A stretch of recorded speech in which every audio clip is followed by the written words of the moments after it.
Could it be that the Dolphins are quietly setting the stage for a seismic shift with Jalen Ramsey? Every whisper, every sidestep, it all hints at something brewing. Ramsey's absence from minicamp wasn't just a scheduling fluke. In fact, Mike McDaniel excused him from mandatory sessions, and that says it all. You don't do that unless deals are being shaped behind closed doors. But hold up. Trade rumors around Ramsey aren't just about football. They're tangled with money. One side wants him, sure.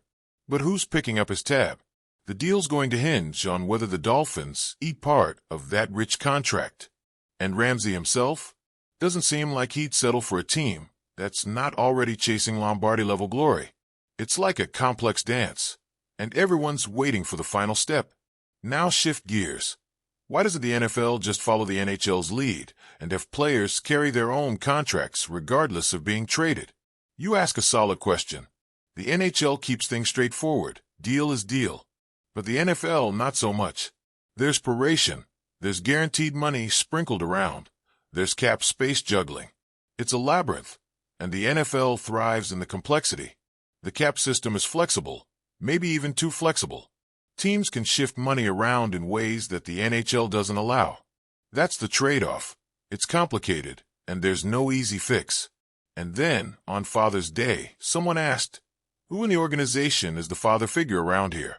You know, it's not like some teams where you look and say, that's the guy.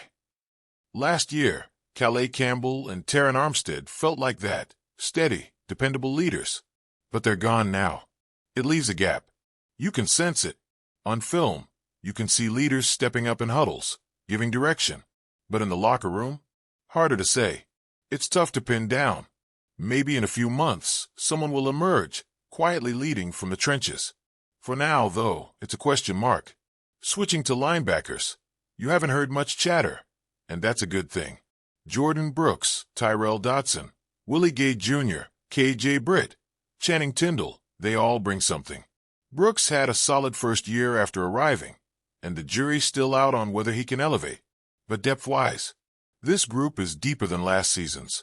There's room to rotate, to spark new plays, to surprise teams. If Brooks takes a step forward and Tindall continues maturing, this could become a unit that surprises people when the lights are brightest. Then comes the culture question. Is the vibe around Miami shifting enough to matter? Look, culture change isn't a magic wand. It doesn't guarantee wins. But a healthy environment can breathe life into a team. Work ethic, accountability, energy. Those shift the atmosphere around a locker room. The Dolphins can ride that wave to better performances, especially in close games. Tua Tagovailoa, there's buzz about whether he's going to be more disciplined, less reckless. But you and I both remember last year's moments, lowering the shoulder, risking injury. That fire inside him doesn't always know when to tap out. Sure, progress could be there, but consistency? Questionable. And what about Calais Campbell?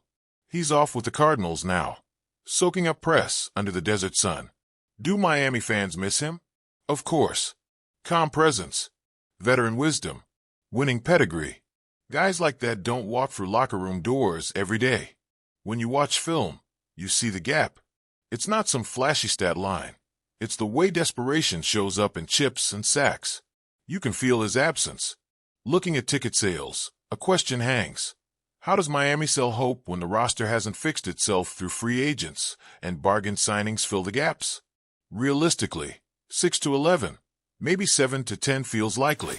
But hope doesn't just come from big names. It comes from promise. Young talent, big names on both lines, and potential breakouts. If a chain runs wild, if Phillips and Chubb snap back to form, if the secondary stabilizes, watch out. That's the angle. The spin isn't smoke, it's merit.